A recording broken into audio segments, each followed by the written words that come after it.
तो चलिए शुरू करते हैं आज का नया वीडियो। कुरुक्षेत्र की भूमि पर युद्ध अब केवल कुछ क्षण दूर था। शंखनाद हो चुका था और दोनों सेनाएं आमने सामने खड़ी थीं। लेकिन इसी युद्ध भूमि में एक ऐसा दृश्य घट रहा था जो तलवारों से भी अधिक तीखा था। यह दृश्य था एक वीर का भीतर से टूट जाना। और यही क्षण भगवद गीता अध्याय 1 श्लोक 28 में हमारे सामने आता है। श्लोक अर्जुन उवाच दृष्ट्वेमं स्वजनम कृष्ण युयुत्सु समुपस्थितम सीदंति मम गात्राणि मुखम च परिशुष्यति। सरल अर्थ, अर्जुन ने कहा, हे कृष्ण, अपने ही लोगों को युद्ध के लिए तैयार देखकर मेरे अंग शिथिल हो रहे हैं, मेरा मुख सूख रहा है। यह केवल शब्द नहीं है, यह उस क्षण की गवाही है जब भय मनुष्य के शरीर पर अधिकार कर लेता है।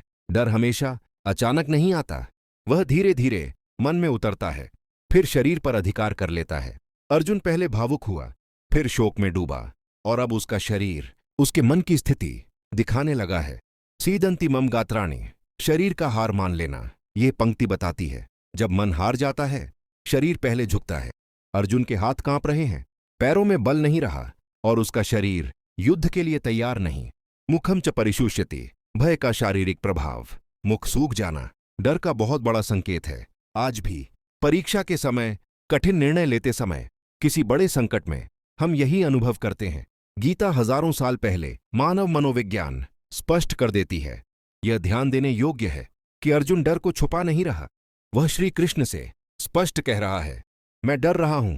गीता सिखाती है डर को स्वीकार करना पहला साहस है। श्री कृष्ण अब भी मौन क्यों? यहां भी श्री कृष्ण तुरंत कुछ नहीं कहते, क्योंकि जब शिष्य पूरी तरह खुल जाए तभी गुरु का शब्द उसके भीतर उतरता है। अर्जुन अब पूरी तरह तैयार हो रहा है ज्ञान ग्रहण करने के लिए। आज हर मनुष्य कभी न कभी अर्जुन बनता है। जब नौकरी का निर्णय लेना हो, जब परिवार के विरुद्ध सच बोलना हो, जब जीवन का बड़ा जोखिम उठाना हो, तब शरीर भी डर से जवाब देने लगता है। क्या डर गलत है? नहीं, डर मनुष्य को कमजोर नहीं बनाता। डर केवल यह बताता है तुम किसी बड़े सत्य के सामने खड़े हो। गलत यह है डर के कारण कर्तव्य से भाग जाना। गीता यह नहीं कहती डर मत, गीता कहती है डर को समझो, फिर धर्म को चुनो। मन, शरीर और आत्मा। मन डरता है, शरीर प्रतिक्रिया देता है, आत्मा शांत रहती है।